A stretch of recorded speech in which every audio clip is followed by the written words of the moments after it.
Le magasin de Lyon, c'est une boutique qui me coûte 100 000 € par mois. Quand on fait pas 100 000 € de chiffre d'affaires, on perd de l'argent. Vous avez été extrêmement nombreux à me demander pour les sessions rachat, les gars. J'ai fait vider le magasin à la suite d'un cambriolage un peu spectaculaire. Dans l'équipe, vous avez été nombreux à nous demander de faire une FAQ. On vous a proposé de poser toutes vos questions. L'équipe a sélectionné une trentaine de questions. Ils m'en ont préparé aussi. On va parler de beaucoup de sujets. Question de team. Quelle étude t'as fait pour ouvrir Dimension ? Bah écoute, absolument rien. J'ai pas du tout été dans le schéma classique scolaire. Je n'aimais pas l'école, j'étais le vilain cancre au fond qui dessinait et qui taguait les tables. Donc non, j'ai absolument aucune étude. J'ai même pas le bac. J'ai peut-être le brevet. Et encore, je pense que si je l'ai eu, c'est que j'ai vraiment très bien triché. Sinon, non, j'ai rien, mais ça veut rien dire. De toute manière, les gens les plus autodidactes, généralement, ont le moins d'études. Tout simplement, il n'y a pas besoin d'avoir des études pour arriver à faire quelque chose, entreprendre, y arriver. En fait, les études, c'est une connaissance et de la théorie. L'apprentissage par soi-même, c'est encore mieux. C'est pas grave si vous n'êtes pas bon à l'école, tranquille, hein. Ça passe. Comment est née Dimension ? Comment est née Dimension ? Si c'est comment est né le nom Dimension, bah en fait au moment où on se professionnalise, on décide de changer le nom, l'univers, les logos, etc. On fait appel à un cabinet expert là-dedans qui nous propose plein de choses. Au début, on partait, il me semble, sur Full Set ou un truc rien à voir. Quand il nous explique Full Set et qu'il essaye de vendre son truc, il nous dit une phrase, c'est ouais mais les gars, Full Set c'est bien parce que votre magasin c'est une autre dimension. Et là, bim, on s'est dit ça c'est génial. Et là il est parti sur ce terrain-là, il a taffé sur ce qui existait déjà, le fait de déposer la marque, les logos, etc. Et en vrai, naturellement, le nom Dimension, il est venu comme ça, parce que c'est vrai que cette phrase nous vient souvent de clients, en mode ouais, on est dans une autre dimension. Tout simplement. Ok, à quel moment Dimension est passé d'un projet à un vrai business ? Bah à partir du moment où on a processisé les choses, c'est-à-dire l'accueil du client, les ouvertures de magasins, bref, où on a vraiment mis des actions pour faire en sorte que ça devienne une enseigne et pas un shop classique, qui est déjà très bien, hein, mais on a voulu développer un petit peu ce projet-là et le rendre plus professionnel. Donc c'est passé vraiment d'un projet à un vrai business au moment où on a professionnalisé, que ce soit nos méthodes, nos embauches, notre manière de sourcer nos produits, les revendre, comment est-ce qu'on va accueillir les clients, etc. Et une fois qu'on a standardisé et professionnalisé ça, et que les actions qui ont été mises en place ont porté leurs fruits, c'est devenu un vrai business maintenant. Tu travailles avec combien de personnes à Dimension ? Trop. Il y a des gens, je les connais même plus en vrai. C'est trop. Faut arrêter le recrutement, hein, les gars. On est trop nombreux. Stop. On arrête. On doit être 65 en vrai parce que en gros, en fait, ce qui se passe, c'est que tout va ensemble. Notre notoriété a explosé, notre visibilité sur les réseaux a explosé. Donc, ce qui veut dire plus de commandes sur le online, puisque plus de passages sur notre site internet. Donc, plus de commandes, plus de gens qui doivent emballer, donc plus de gens qui doivent acheter, plus de gens qui doivent suivre tout plein de sujets comme les colis, les quarts d'heure merci moi, etc. En magasin, du coup, recrudescence de passage, parce que du coup, plus de visibilité, plus de clients qui viennent découvrir les magasins. Et du coup, c'est un cercle vertueux qu'il faut alimenter avec des gens. On a dû recruter partout, vraiment dans tous les aspects. Là, à l'heure où je vous parle, on recrute en com, cleaning, en stock, en vendeur, en back-office dans le sens compta, etc. Donc on recrute vraiment dans tous les pôles parce qu'on est une boîte en développement. Donc en gros, on est 65 et je pense que fin 2026, on serait une bonne centaine. Je pense qu'on passera le cap des 100. On fera un séminaire au casino, séminaire à Phuket en vrai. C'est génial. Et j'en profite, parce que je le fais maintenant à chaque vidéo. Recrutement@dimension-stores.com. Tous ceux qui veulent changer de life, venir s'investir avec nous dans notre projet et participer à tout ce qu'on fait, venez, on embauche. Ensuite, j'ai une bonne question. Camino me l'a posée la dernière fois, je l'ai répondu en toute transparence, ça les a un peu choqués, mais en vrai, c'est la réalité. C'est quoi, en gros, le coût réel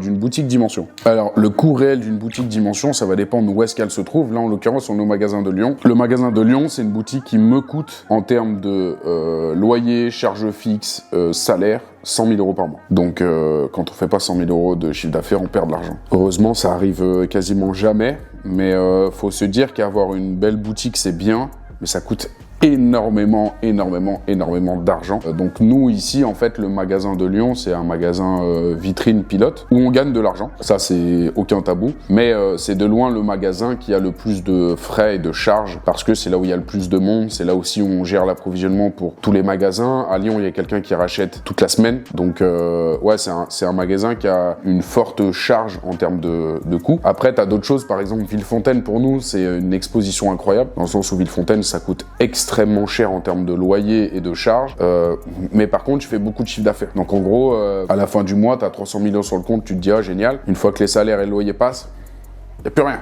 Il coûte pas 300 000 €, mais on est sur un magasin qui coûte pas loin de la même chose du magasin de Lyon, alors qu'il est beaucoup plus petit, etc. Mais c'est dans un des plus beaux outlets d'Europe, donc c'est une vitrine de ouf pour nous aussi. Est-ce que tu comptes franchiser, développer les boutiques ou le site e-commerce? C'est une ou deux questions? Bah, tu peux la faire en une. Hein. Je vais faire la première. Est-ce que tu comptes franchiser? Non.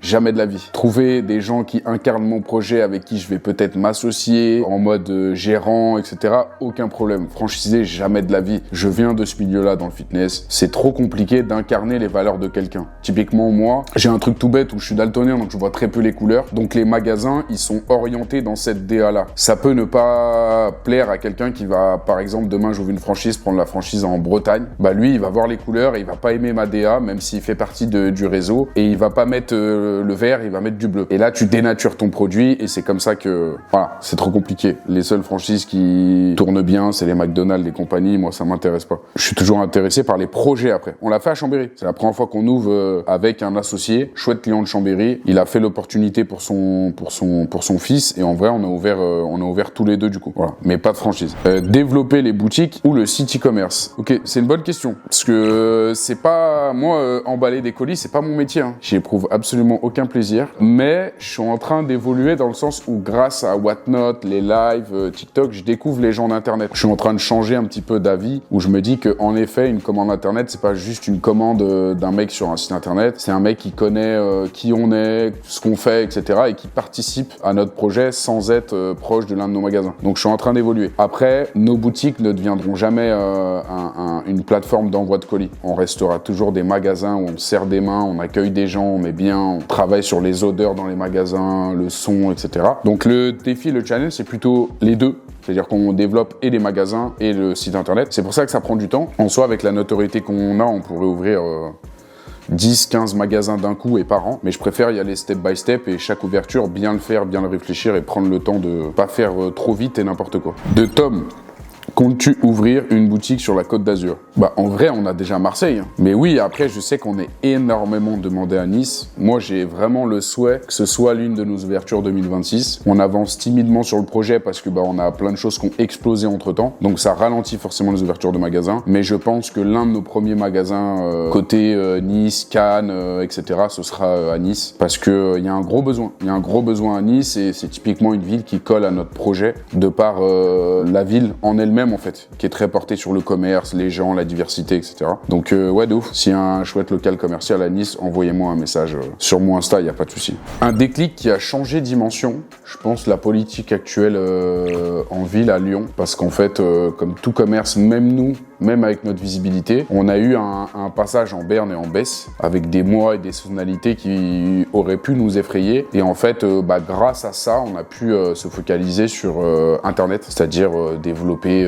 nos réseaux sociaux, commencer à pouvoir prendre le temps de se montrer, etc. Parce que au début du lancement, on avait du monde chaque matin devant, puis au fur et à mesure de la fermeture de la ville et de la zone à trafic limité, ça s'est drastiquement calmé et ça nous a permis, même si on a eu une perte de chiffre d'affaires, de concentrer cette énergie-là et ce temps-là qu'on avait sur les réseaux sociaux, ce qui nous permet aujourd'hui de beaucoup mieux vivre cette transition-là en ville et de développer de nouveaux horizons, que ce soit Internet, Whatnot, TikTok, YouTube, etc., etc. Ça a été un vrai déclic pour nous, devoir s'adapter à cette politique-là qui n'était pas la nôtre, étant donné que nous, on est bornés commerçants, donc on fait du monde toute la journée, etc. On a dû apprendre à s'adapter, à faire avec ce qui se passe actuellement. Très bonne question. L'importance des réseaux pour Dimension.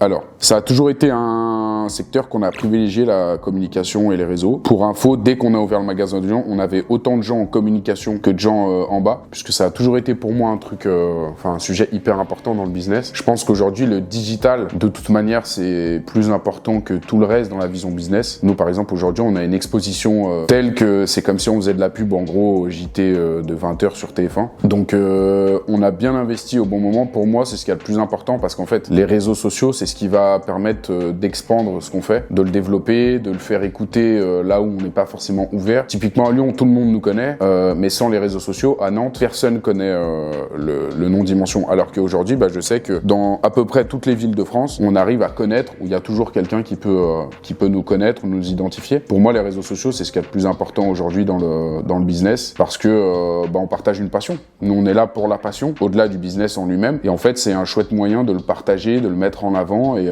de pouvoir mettre en avant notre quotidien. Et c'est quelque chose de cool que les gens adhèrent et aiment regarder. Je prends l'exemple de mes vidéos rachat. Le truc de base, c'est juste de partager le rachat. C'est-à-dire que même quand il n'y a pas les caméras, le rachat, il se passe exactement de la même manière. La digitalisation, c'est juste que aujourd'hui, que ça se passe comme ça ne suffit pas. Il faut aussi le partager aux gens qui peuvent pas le vivre en réel. C'est ce qui a participé à, je pense, notre expansion, notre notoriété, le nombre de viewers qu'on peut avoir dans nos lives, etc. Donc les réseaux, à ne jamais négliger, très important. Ouais, mais là, la question elle demande des teasings. Où tu vois Dimension dans le futur? Je le vois là où il devrait être, dans le sens où on n'est pas friand d'ouvrir 500 millions de magasins dans le monde. On n'est pas là pour avoir des millions d'euros sur le compte. On est là pour véhiculer une passion et faire vivre quelque chose de chouette à n'importe quel client, du plus jeune au plus ancien. Je pense que je dérogerai pas mes principes et mes valeurs de faire en fonction de mon feeling. C'est-à-dire qu'aujourd'hui, concrètement, on a de belles opportunités un peu partout, mais je préfère les saisir quand le feeling est bon derrière et quand il y a quelque chose, soit dans le plaisir de s'associer avec quelqu'un, soit dans le plaisir d'ouvrir dans une ville qui nous tient à cœur. Donc je pense pas qu'on aura les yeux plus gros que le ventre. On ira là où on doit être et là où la suite sera naturelle et logique. On va dire qu'on forcera pas les ouverture, on se saignera pas pour vite ouvrir ou quoi que ce soit. L'idée c'est juste de faire step by step comme on le fait depuis le début et en vrai ça marche assez bien de pouvoir respecter nos valeurs et nos principes en gros. Est-ce qu'il y a des périodes où tu peux perdre où tu perds de l'argent? Ouais, ça nous arrive. Alors, au global, jamais. Quand je dis au global, c'est si on cumule en fait le chiffre d'affaires, c'est la force d'un réseau. En fait, l'avantage, c'est que tu peux faire une mauvaise semaine là-bas, mais tu fais toujours, quand tu fais une mauvaise semaine quelque part, une très bonne semaine ailleurs. Par exemple, la semaine dernière, on est fin mars. Tous nos magasins ont performé quasiment, sauf celui de Villefontaine, je crois. Et en fait, si tu regardes la sous-performance de ce magasin-là face à la surperformance des autres, c'est un équilibre où en fait, non, autre que sur un magasin à proprement parler, on n'a jamais en soi perdu d'argent au global. On a une santé financière qui est chouette et qui est bonne, qui est logique aussi avec ce qui se passe pour nous. Maintenant, comptablement parlant, non, Dimension Store perd pas d'argent, malgré que le business soit compliqué, etc. Parce qu'on a aussi plein de sources de chiffre d'affaires autres qui gravitent autour, dans le sens où on a Whatnot, les réseaux sociaux, YouTube, Internet, etc. qui vient aussi mettre une belle couche dans notre équilibre financier. Donc non, malheureusement, Dimension Store perd pas d'argent en soi. C'est une bonne chose. Oui. Alors, j'ai une question de Amine. J'ai pas de question, mais continue juste de nous régaler avec tes sessions rachat. Merci Amine déjà, de ouf. Merci. Vous avez été extrêmement nombreux à me demander pour les sessions rachat, les gars. Je vais vous faire une grande réponse universelle qui va répondre vraiment à tout le monde. Comprenez quelque chose, c'est que on ne peut pas vous tourner du contenu toute la journée, diriger une boîte, gérer le développement, les imprévus, faire des lives sur Whatnot. C'est-à-dire que on s'habitue toujours aux bonnes choses et ça devient plus quelque chose d'incroyable. J'ai pas envie de perdre cette saveur d'organiser une session rachat une fois de temps en temps. C'est-à-dire que ça restera un peu de temps en temps, un peu à Marseille, un peu à Paris, un peu à Chambéry, un peu à Saint-Étienne et dans les villes dans lesquelles on ouvrira. Parce que ça reste, nous, un gros dispositif. C'est un moment où on rentre beaucoup de paires en stock en plus de tout ce qu'on rentre. Faut savoir que nous, le rachat, c'est pas notre approvisionnement principal, loin de là. Pour être franc avec vous, c'est un approvisionnement que je prends de bon cœur, mais on le fait aussi pour être au contact des gens et pour les réseaux sociaux. Donc, pendant très longtemps, on n'a pas rentré de paires qu'on rachetait à des particuliers parce que pour diverses raisons, l'authentification qui est plus longue, plus compliquée, etc. J'y reviendrai après. Donc en soi, soyez juste vifs. Et par contre, quand il y a une session rachat, par exemple à Marseille, je sais qu'on a tous des calendriers du taf, etc. Mais essayez de vous arranger pour pouvoir être dispo à ce moment-là parce que on fera jamais de session rachat toutes les semaines à Marseille, à Paris, etc. Ce sera toujours dans un moment bien précis pour que ça reste un moment agréable, cool. Moi là par exemple, ça fait quasiment 1 mois et demi que j'ai pas fait de session rachat à Paris. J'y suis demain, je suis trop content, j'ai qu'une hâte, c'est que ma journée passe vite, que je dorme et que je me retrouve dans le train le lendemain pour vivre cette session rachat. Alors qu'en soi, si c'est toutes les semaines, bon, où est la saveur? Alors, bonne question. C'est quoi le processus pour authentifier une paire? Alors, le premier processus, moi aujourd'hui, je m'oblige à ce que chaque produit soit doublement vérifié. C'est-à-dire qu'en plus d'une vérification humaine, on va rajouter une vérification avec des outils. Aujourd'hui, il y a des bons outils si on les utilise bien. Ces outils-là, ils sont pas valables pour tout, mais pour une certaine gamme de produits, en tout cas, beaucoup de paires qu'on va racheter à des particuliers, ça va drastiquement nous aider. La règle chez Dimension Store, c'est quand il y a un doute, il n'y a plus de doute. C'est-à-dire que des fois, on a même après recherche la preuve que la paire est authentique ou quoi. Par exemple, un client, on va lui dire bah non, on la rachète pas, on a des doutes, il va nous ramener la facture, une preuve ou quoi, on va quand même pas l'acheter parce que notre but, c'est vraiment de faire en sorte que chaque produit, malgré le volume, soit authentique et légitime. Déjà parce que c'est la loi, mais en plus de ça, parce que c'est notre principe. Donc le processus, il est assez clair. Chaque produit est vérifié. C'est pour ça que les sessions rachat deviendront jamais quelque chose de mécanique et d'industriel parce qu'on rentre peut-être 50, 100, 200 produits d'un coup et ça nécessite des semaines de taf derrière à mes équipes pour authentifier chaque produit un par un. C'est pas juste on prend la paire, on l'envoie en photo à un outil IA qui va nous dire oui ou non. Déjà, on va le filtrer nous, naturellement. Moi, quand j'ai le temps et aussi mes équipes qu'on a formées, on a vraiment un noyau dur autour de ça, de toute manière. Et ensuite, on va une deuxième fois, même si notre avis il est tranché et on est sûr que la paire est OK, le passer dans un outil qui va valider notre avis. Parfois, il le contredit parce que les outils IA aujourd'hui ne sont pas 100% opérationnels, surtout quand on parle de reconditionner ou quoi. Mais le principe qu'on a, même si la paire est authentique et qu'on le sait et que l'outil IA nous dit soit qu'il n'arrive pas à l'authentifier, soit que le produit est faux, même si on sait que l'IA se trompe, on va pas y aller, on va préférer restituer le produit au client parce que demain, si le client lui de son côté utilise qu'une app, même si le résultat est pas bon, c'est pas bon pour les valeurs en fait qu'on va défendre.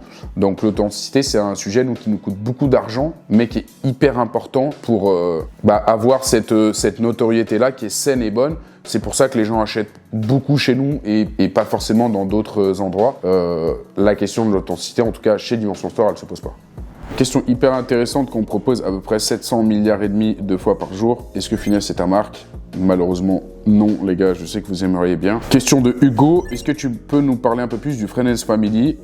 De ouf, parce que c'est une belle anecdote. On fait un t-shirt pour nos 4 ans. En fait, on n'a jamais fait de merch en vente Dimension Store. Donc, on a notre marque en propre sur les lacets, mais pas sur le textile. On a fait des t-shirts de base qu'on voulait vendre pendant l'event. Et en fait, souci de timing, on les a mis, on n'a pas mis des étiquettes dessus, donc les gens pensaient que c'était pas à vendre. Donc, on n'en a pas vendu parce que on les a pas mis en vente, en fait. Et en gros, je me suis dit, au vu de la communauté forte qu'on a sur Whatnot, je vais les mettre à 1 € prix de départ sur Whatnot, puis les gens kifferont. Et en fait, il y a eu un tel engouement qu'on a vendu quasiment 500 t-shirts. Et en gros, je me vois pas vendre 500 t-shirts allez, on les a vendus entre 40 et 70 balles sans y ajouter un avantage derrière. C'est-à-dire qu'aujourd'hui, grâce à la mobilisation des gens et l'achat de toute cette équipe-là, on est en train de créer un univers autour du Fresnel Family qui va être des réductions en magasin, des accès à des événements type artistes, etc.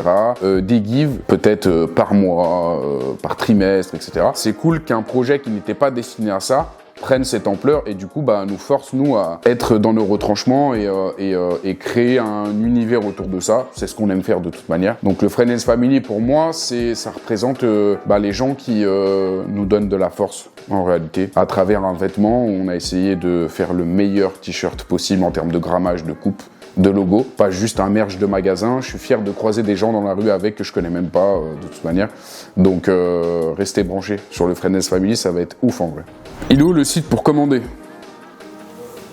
Frérot, il est sur les portes des magasins, en bio, dans les SMS que tu reçois, dans les newsletters que tu reçois, en bio sur TikTok, en bio sur Insta, en bio sur le compte Dimension, rachat sur Insta aussi, sur TikTok, sur le compte Clip, sur le compte YouTube, sur le compte Clip YouTube, partout, frérot. Donc le site, s'il vous plaît, www.dimension-stores avec un s.com.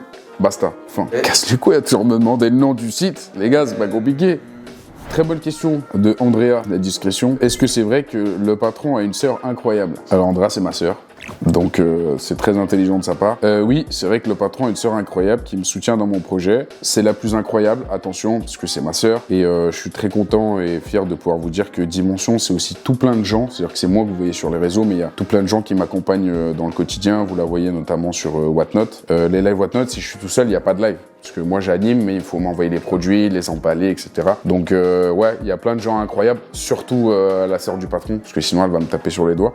Mais il y a plein de gens trop chouettes dans cette aventure et c'est aussi là ma fierté. Est-ce que tu as déjà refusé une collaboration, un partenariat et une opportunité? Ouais, de ouf. Un peu grâce à mon entourage, où j'ai des inspirations et des copains qui ont déjà pu faire ça. Je vais en citer un que je cite souvent, parce que c'est un ami très proche, Chris du Starfobar, qui refuse tout, sauf les marques qu'il aime bien. Et en vrai, moi, dans la phase où je commençais à exploser sur les réseaux, je me suis beaucoup questionné sur est-ce que je ferais pas comme lui, dans le sens où est-ce que j'irais pas collaborer qu'avec des marques qui me ressemblent et qui me plaisent, au lieu de le faire que pour l'aspect commercial ou équipe, etc. Tu vois. J'en ai d'autres. Je vous prends Lulu en vrai. J'ai jamais fait de collab commercial, on en a fait une et après il n'en a plus jamais fait. Voilà. Oui, j'en refuse et on accepte des collaborations commerciales uniquement quand ça nous ressemble et ça nous plaît parce que ça fait partie de notre ADN. Question de Léo. Travis à 1 euro sur Whatnot. Un jour. Prix de départ 1 euro, c'est parti. Je vous la mets à prix de départ 1 euro. Le risque financier le plus gros que t'aies pris, ouvrir à Villefontaine. Parce qu'en gros, on n'avait ni les moyens, ni la structure, ni la capacité à ouvrir Villefontaine. Et en vrai, on l'a fait quand même. C'est-à-dire qu'on a signé, on a commencé à réfléchir et créer le truc après, où on avait 15 jours pour faire un magasin, sans argent, sans mobilier, sans rien. Donc ça a été une vraie chasse au trésor, mais on a trouvé ça. Et ça a été un énorme risque financier, dans le sens où, en plus de ça, on s'est fait vider le magasin à la suite d'un cambriolage un peu spectaculaire. Ça a été une dure période de remise en question, mais en soi, on l'a fait. Donc ça a été de loin le plus gros risque financier qu'on ait fait. Question auquel on a déjà répondu, soyez vif. Est-ce que je peux t'envoyer des vêtements de ma marque? Il y a tout un réel dispo par rapport à ça. Les équipes vont l'intégrer comme ça, vous y allez directement. Mais oui, bien sûr, on utilise notre notoriété aujourd'hui pour vous donner un maximum de visibilité et en faire profiter la communauté. Donc si tu as une marque, envoie tes produits à cette adresse et on fera en sorte de donner un maximum de visibilité. Combien tu gagnes par mois? Eh ben, si tu me parles de Dimension Store, pas grand-chose. Parce que je suis en phase de projet. Ma rémunération, mon rythme de vie, il est beaucoup lié à d'autres choses, déplacements ou quoi que ce soit. Et à Dimension Store, je peux vous dire qu'en taux horaire, je suis le moins bien payé. Mais c'est pas grave parce que je peux me le permettre. C'est ce qui participe aussi à ma légitimité, on va dire. Ok, bonne question. J'ai déjà répondu avec Camino, mais est-ce que le marché de la sneakers est mort?